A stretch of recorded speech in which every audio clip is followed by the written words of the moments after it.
Mi prometida me humilló en nuestra fiesta de compromiso, pero la venganza reveló algo que la destruyó por completo. Tengo 29 años y había estado con Samantha por 3 años. Ambos trabajamos en el sector financiero y nos conocimos en una de esas conferencias corporativas eternas, donde lo más emocionante era debatir sobre proyecciones trimestrales mientras comías bagels rancios y bebías café aguado. Aún así, conectamos rápido. El año pasado se mudó a mi departamento en el centro y, hace 6 meses, le propuse matrimonio con el anillo de mi abuela, una joya antigua que ha estado en mi familia por generaciones. Todo parecía perfecto. Aproximadamente 18 meses después de iniciar nuestra relación, tuvimos una de esas conversaciones profundas a medianoche en las que caen todas las máscaras y solo quedan 2 personas siendo completamente honestas. En ese momento le conté algo muy personal, una condición médica que tuve en mi juventud y que me dejó ciertas limitaciones físicas con las que aprendí a vivir. Nunca lo había compartido con nadie antes, y tampoco me siento cómodo exponiéndolo en internet, ni siquiera de forma anónima. No era algo trivial, fue una fuente enorme de inseguridad durante años,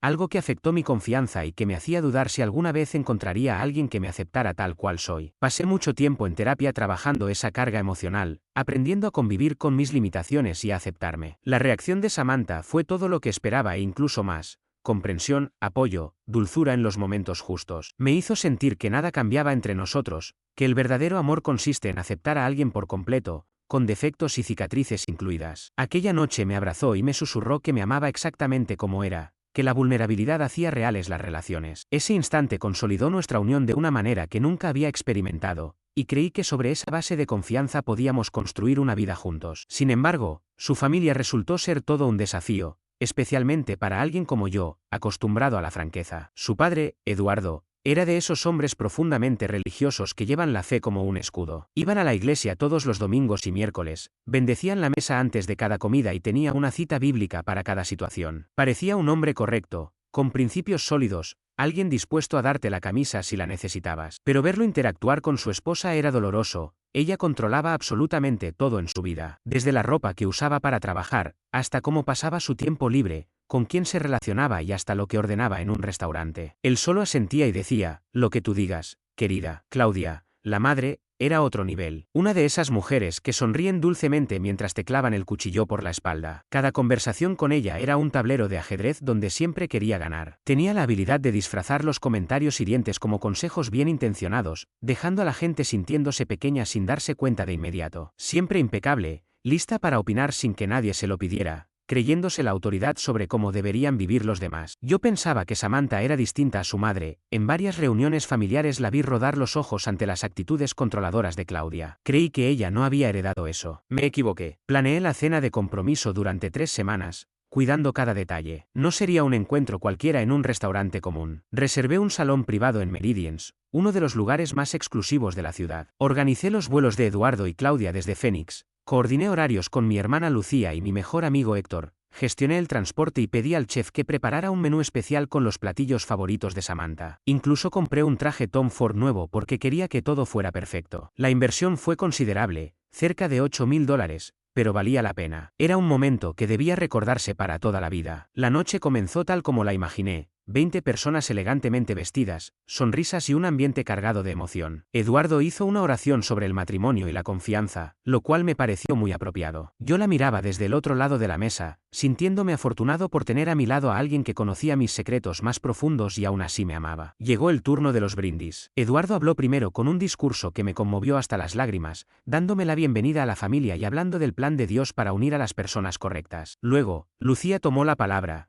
emocionándose al recordar cómo me había visto recuperar la felicidad después de mi divorcio. Comentó lo mucho que había cambiado para bien desde que estaba con Samantha, que ahora me veía más ligero, más seguro. Recordó momentos de la infancia y dijo que le alegraba saber que, por fin, alguien me cuidaba a mí. Héctor hizo un brindis más relajado, con bromas sobre mis manías por organizar todo en hojas de cálculo y mi costumbre de analizar durante meses cada compra importante. Después se levantó Samantha, y yo me recosté en la silla con una sonrisa que no podía ocultar. Esperaba escuchar algo dulce sobre nuestro camino juntos, quizá como supo desde el principio que yo era diferente. Comenzó hablando de cómo nos conocimos en aquella conferencia y de nuestra primera cita en un restaurante italiano desastroso, donde el camarero me manchó la camisa blanca con salsa, y yo me lo tomé con humor. Todo sonaba bien, hasta que su expresión cambió. La sonrisa amorosa dio paso a algo frío y calculador que nunca había visto en ella. Alzó la copa y la sala quedó en silencio, esperando un discurso emotivo. Pero lo que salió de su boca fue una puñalada. Brindemos por casarme con un hombre que me adora. Prueba de que el amor todo lo puede, incluso cuando el equipo viene en tamaño de viaje. Un silencio sepulcral invadió la habitación. Claudia rompió a reír como si fuera el chiste del año. Su hermano Andrés casi escupió la bebida de la risa. Incluso Eduardo soltó una carcajada nerviosa, ese tipo de risita de quien no entiende la broma pero se ve obligado a acompañar. Mientras tanto, Lucía y Héctor permanecieron paralizados, con la misma expresión de horror y desconcierto que yo sentía recorrerme el cuerpo. La mujer con la que planeaba casarme, a la que le confié la parte más vulnerable de mí, acababa de usar esa confianza como un arma frente a toda nuestra familia. Cuando una persona decide traicionar la confianza más profunda que le diste, no lo hace por accidente. Lo comprobé aquella noche, en el preciso instante en que Samantha convirtió mi mayor vulnerabilidad en un espectáculo frente a toda su familia. Ese momento todavía me resulta difícil de digerir. Yo, temblando, abriéndome como nunca antes, contándole algo que durante años había guardado con vergüenza. Lo hice porque creí en ella, porque pensé que éramos un equipo. Y ahora, en medio de la cena de compromiso,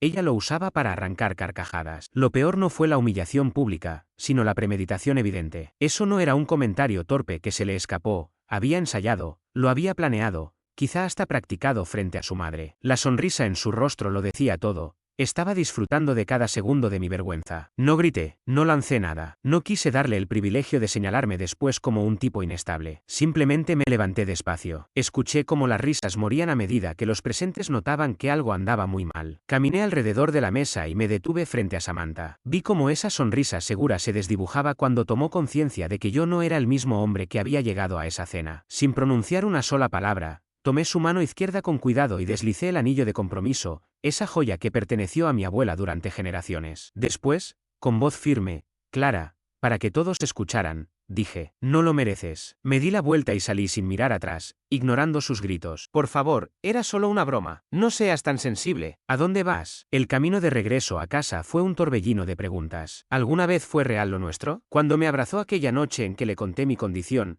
¿ya imaginaba cómo usarlo en mi contra? ¿Cuántas personas conocían mis secretos porque ella pensó que sería divertido contarlos? Para cuando llegué al estacionamiento, tenía un plan. Esto no sería un drama con lágrimas y súplicas. No, se terminó. Lo resolvería como una transacción fría. Entré en el apartamento, mi apartamento, legalmente hablando, y fui directo al closet. Empecé a sacar cada prenda que le pertenecía, vestidos, ropa de trabajo, ese abrigo carísimo que le regalé en Navidad. Todo terminó en bolsas negras. Pasé por cada habitación, baño, cocina, dormitorio. Si era suyo, se iba. Tardé 90 minutos en borrar 3 años de convivencia. 12 bolsas en total. Cuando terminé, me senté a esperar. Samantha apareció 47 minutos después de que salí del restaurante. La escuché forcejear con la llave y luego el golpeteo nervioso al notar que no giraba. Mientras embalaba sus cosas, llamé a un cerrajero de emergencia. Costó el doble por ser fuera de horario, pero valió cada centavo. Los golpes en la puerta fueron inmediatos. Sé que estás ahí. Ábreme. Tenemos que hablar. La dejé golpear 5 minutos antes de abrirlo justo para ver su cara, maquillaje corrido, cabello revuelto, la mirada desesperada de alguien que acaba de dinamitar su vida. Cariño, por favor, déjame explicarte, dijo con la voz quebrada. Fue solo una broma que sonó peor de lo que pensé. No quise hacerte daño. Estaba nerviosa, trataba de encajar. No arruines todo por un error. Se acabó, respondí sin alterar el tono. No vuelvas. Intenté cerrar la puerta, pero metió el pie. Espera, no puedes terminar 3 años así. Podemos ir a terapia. Puedo disculparme con todos. Haré lo que quieras. Saca el pie. No hasta que me escuches. Esto es una locura. ¿Vas a tirar todo por esto? Última vez. Quita el pie. Me miró esperando encontrar una grieta en mi determinación. Cuando vio que no había, retrocedió. Cerré. Pasé el nuevo cerrojo y puse el televisor mientras seguía golpeando, gritando, suplicando, amenazando. Incluso dijo que estaba al borde de un colapso mental y necesitaba ayuda. La ignoré. Tras 20 minutos, silencio. Esperé 1 hora para confirmar que se había ido y bajé con las bolsas. Pude usar el montacargas, pero preferí hacerlo a pie, viaje tras viaje, como un ritual de liberación. A las 2 de la mañana, las 12 bolsas estaban alineadas en la acera, como una instalación artística sobre el final de una relación. A las 3:15 volvió, creyendo que me hallaría vulnerable por el cansancio. Lo que encontró fue subida en bolsas de basura, desperdigada en la calle. Observé desde la ventana mientras, con el vestido arrugado del compromiso, se arrodillaba para revisar bolsa por bolsa, buscando rescatar algo. Cada tanto levantaba la vista, esperando que bajara, que le diera señales de que esto era un arrebato pasajero. No moví un músculo. Ella decidió humillarme delante de 20 personas usando lo más íntimo que le confié. Ahora le tocaba enfrentar su vergüenza sola, a las 3 de la mañana, en la calle. Pasó casi una hora cargando cosas al auto. Cada tanto, volvía a mirar mi ventana, inútilmente. Al amanecer, empezaron las llamadas y mensajes. Durante 5 días, el teléfono no paró. Primero intentó minimizarlo, que exageraba, que la dejé mal frente a su familia por irme, que no sabía aceptar una broma. Llegó a pedirme que me disculpara por armar un escándalo. Luego vinieron las amenazas. Si crees que puedes tirarme a la basura, te equivocas. Sé cosas que destruirán tu reputación. Haré que todos conozcan la verdad. Tienes 24 horas para llamarme o lo contaré todo. La desfachatez era increíble. Cada palabra confirmaba que mi decisión fue correcta. Cuando no obtuvo respuesta, pasó a las promesas, que jamás volvería a herirme, que haría terapia, que buscaríamos ayuda profesional. Nada de eso importaba. Ese día no reveló un mal chiste, mostró quién era realmente. El martes, 3 días después del desastre, sonó mi teléfono. Era Claudia. Sabía que tarde o temprano esta conversación llegaría. ¿De verdad la avergonzaste mucho el otro día? Fue lo primero que dijo Claudia, sin siquiera saludarme, con ese tono condescendiente que tanto había llegado a detestar a lo largo de los años. ¿Avergonzarla? Respondí, intentando mantener mi voz neutra, aunque ya me estaba preparando mentalmente para lo que venía. Solo trataba de suavizar el ambiente con un poco de humor. Las parejas casadas se gastan bromas todo el tiempo. Es algo normal y saludable. A eso le llamas humor. No seas tan dramático. Samantha está completamente devastada porque no soportaste un chiste. Tal vez deberías preguntarte si realmente estás listo para casarte si vas a huir al primer obstáculo. Un verdadero hombre no abandona a su mujer por un simple malentendido. Ahí supe que era el momento de averiguar qué tan profundo llegaba todo esto. Dime, Claudia, ¿con qué frecuencia hablas con Samantha sobre nuestra vida privada? Bueno, las madres y las hijas hablan de todo. Es saludable que se comuniquen. Mucho mejor que guardarse las cosas, como hacen los hombres. ¿Todo? ¿Qué significa exactamente todo? Se rió. Ese mismo sonido áspero que había escuchado en la cena. Ay, cariño, lo sé todo sobre tus desafíos. Samantha me cuenta cada detalle, tu relación, tus inseguridades, tus problemas de desempeño. ¿Cómo crees que puedo aconsejarla para manejar a un hombre como tú? Sentí el estómago revolverse al comprender la magnitud de la traición, pero me obligué a mantener la calma. ¿Qué tipo de consejos le das exactamente? Alguien tiene que llevar las riendas en un matrimonio, y normalmente es la mujer si es lo suficientemente inteligente. Hombres como tú necesitan una mano firme para mantenerlos en su sitio y recordarles cuál es su lugar. Samantha solo estaba estableciendo el orden natural en esa cena, mostrando quién tiene realmente el poder en su relación. En ese instante, el titiritero se reveló. Ella admitía, sin pudor, haber entrenado a su hija para humillarme, como parte de un retorcido juego de control. Pude oír décadas de manipulación en su voz, la misma técnica que seguramente usó para reducir a Eduardo a un simple hombre sumiso. Claudia, dije, con una voz perfectamente serena, quiero que escuches con atención. Tu hija traicionó lo más privado y vulnerable de mi vida para tu entretenimiento. Han convertido mi relación en un espectáculo, dándole instrucciones para ridiculizarme en público como parte de una enfermiza demostración de poder. Pero yo no soy tu esposo para que intentes controlarme. Ahora, espera un momento. Dime algo. La interrumpí antes de que pudiera justificarse. ¿Eduardo sabe que pasas tu tiempo discutiendo los detalles más íntimos de otro hombre con tu hija? Seguro que le encantaría escuchar sobre tus hábitos de comunicación saludable durante la cena del domingo. ¿Qué pensarán sus amigos de la iglesia al saber que la esposa del diácono anda ventilando problemas conyugales? La línea quedó en silencio. Cortó la llamada. Esa misma noche, Eduardo me llamó. Su voz era distinta. Ya no sonaba como el hombre apagado y dominado que solía ver en las reuniones familiares. Había dolor, sí, pero también algo más. Claridad, tal vez. Lo siento tanto, logró decir, entre respiraciones entrecortadas que delataban que había estado llorando. No tenía idea de lo que Samantha dijo hasta que Claudia me lo confesó hoy. Creímos haberla criado mejor que eso. Le enseñamos a respetar, a honrar la confianza, a tratar a los demás con dignidad. Eduardo, le respondí con suavidad,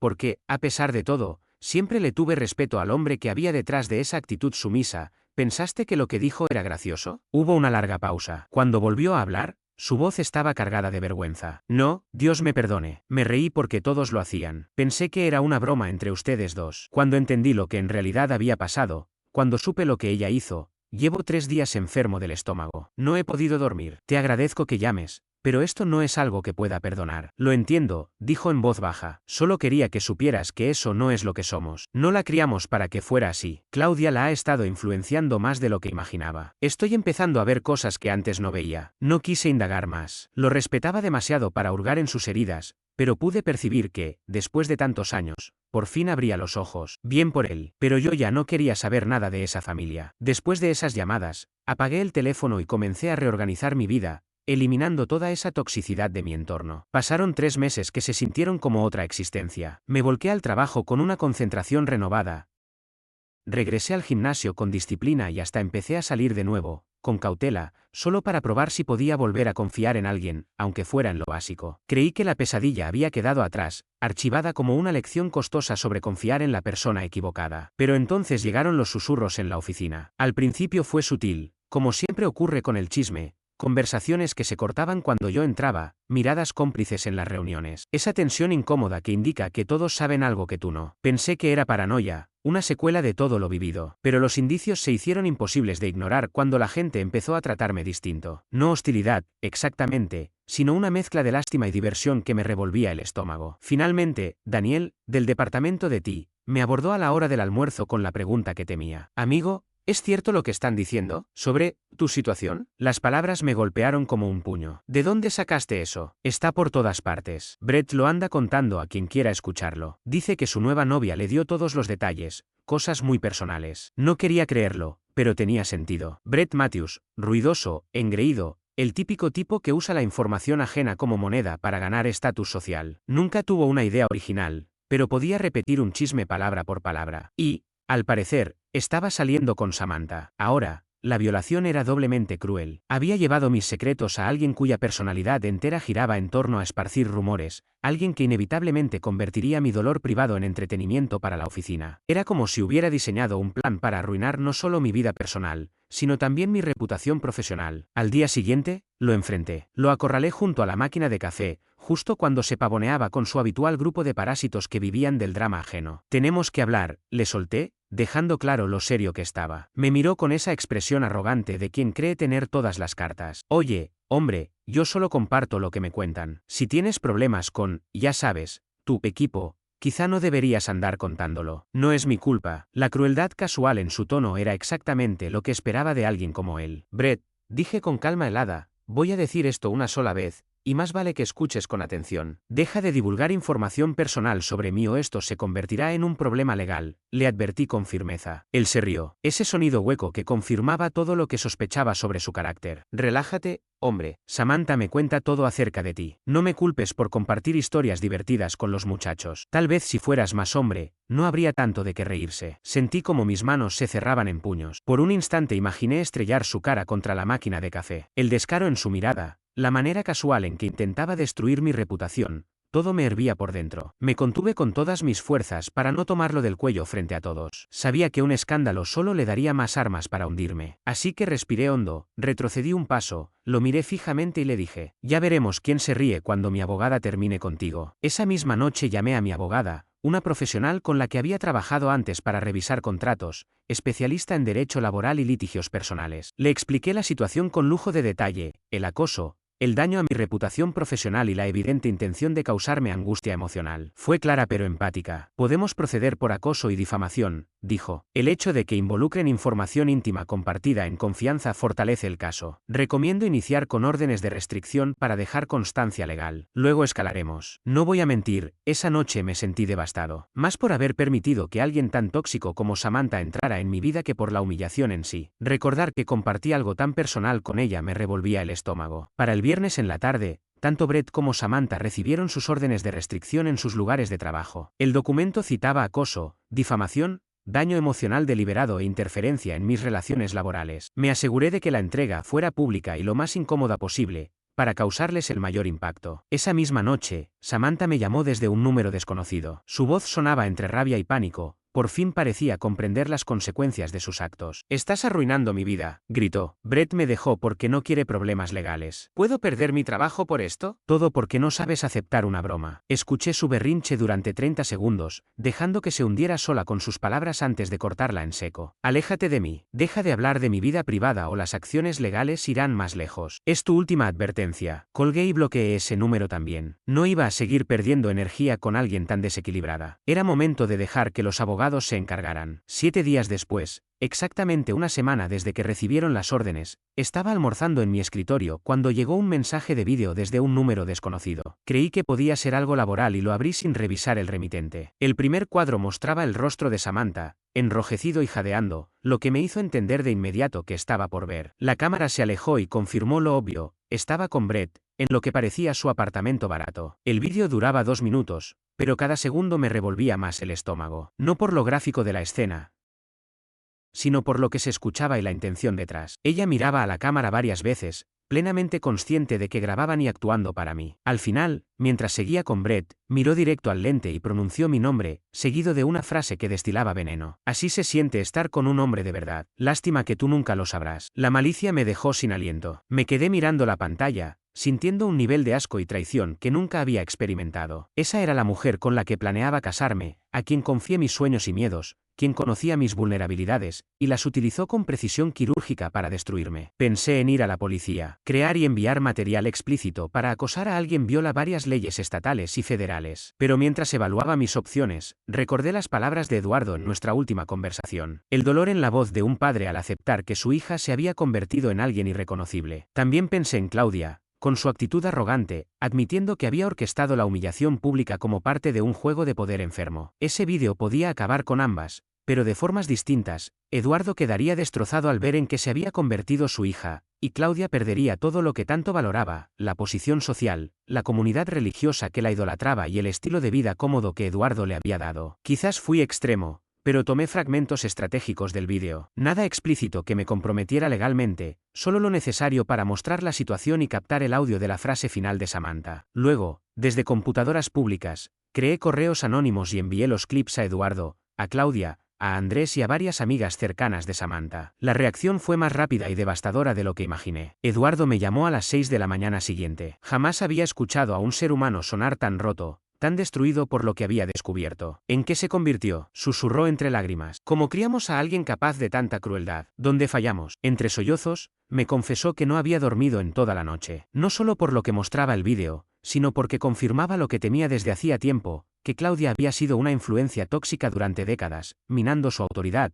manipulando a sus hijos y desfigurando a su familia. Presenté la demanda de divorcio esta mañana, dijo con voz más firme. 32 años de matrimonio, y no puedo seguir al lado de alguien que convirtió a nuestra hija en este monstruo. Decidí cortar también el financiamiento de la maestría de Samantha. Le quedaba solo un semestre, pero estaba a punto de aprender lo que significa enfrentar verdaderas consecuencias. Para el mediodía, ya recibía mensajes de amigos en común y excompañeros contándome lo que pasaba. Samantha estaba llamando desesperadamente a todo el mundo, intentando explicar el vídeo. Decía que era falso, que lo habían sacado de contexto o que había sido editado para dejarla mal. Pero el audio era inconfundible, su voz mencionando mi nombre. Nadie le creía esas excusas desesperadas. Muchos conocidos que nos habían visto como pareja estaban horrorizados por la crueldad que ella misma había mostrado. Por otro lado, Claudia estaba en pánico total. Nunca había trabajado en nada legítimo en su vida adulta y no sabía cómo sobrevivir sin el dinero de Eduardo. Llevaba décadas desempeñándose como ama de casa profesional, gastando el dinero de su marido para mantener su estatus social mientras manipulaba a todos a su alrededor. Supongo que jamás pensó que su esposo algún día tendría el valor de ponerle límites. Mientras tanto, Samantha se enfrentaba a una realidad mucho más dura, el último semestre de posgrado sin forma de pagar matrícula, alquiler ni gastos básicos. Pero eso ni siquiera era lo peor. En el mundo financiero, las noticias corren rápido, y nuestra industria es mucho más pequeña de lo que la gente cree. La denuncia y la orden de restricción eran de dominio público, y alguien en su empresa se encargó de investigar. Para finales de esa semana,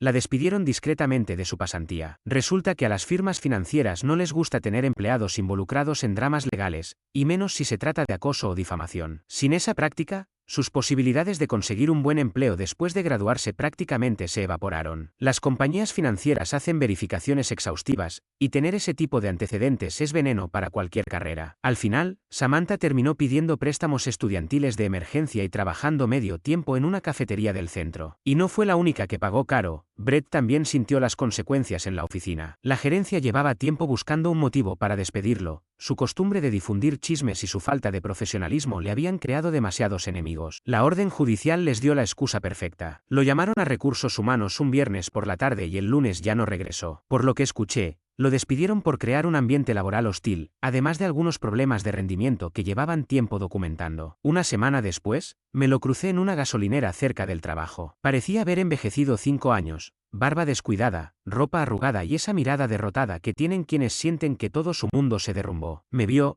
intentó decir algo, pero se contuvo y siguió caminando. Buena decisión. Hace poco, Daniel me contó que Samantha ha estado rondando el edificio donde vive Brett, llamándolo a su trabajo, prácticamente acosándolo. Incluso la vieron un par de veces sentada en su coche frente a nuestra oficina, probablemente esperando encontrarlo. Patética es quedarse corto. Mientras tanto, el abogado de divorcio de Eduardo había congelado todas las cuentas conjuntas, y el cómodo estilo de vida suburbano de Claudia se desplomó por completo. Los desalojaron porque no pudo pagar la hipoteca. Lo último que supe es que trabajaba en una tienda por primera vez en su vida, recibiendo órdenes de gerentes que tienen la mitad de su edad. Samantha, por su parte, andaba saltando de sofá en casas de amigas, intentando terminar su carrera mientras aceptaba cualquier empleo temporal que pudiera conseguir. 3 semanas más tarde, Eduardo me llamó por última vez. Su voz era distinta, firme, más segura que nunca. Quería agradecerte por ayudarme a ver en lo que se había convertido mi familia, me dijo. Fui débil por muchos años, pero estoy recuperando mi fuerza. Hay una mujer en la iglesia que entiende lo que es la fe y la bondad. Estoy recordando cómo se siente una relación sana. En cuanto a mí, decidí enfocarme en lo que realmente importa. Cerré capítulos, cambié mi número y eliminé cualquier rastro que me vinculara con ellos. Hoy vivo tranquilo, sin drama y sin esa nube de toxicidad que me acompañó por años. Si algo aprendí de todo esto es que la gente puede mostrarse perfecta en público y ser completamente distinta en privado. No guardo rencor,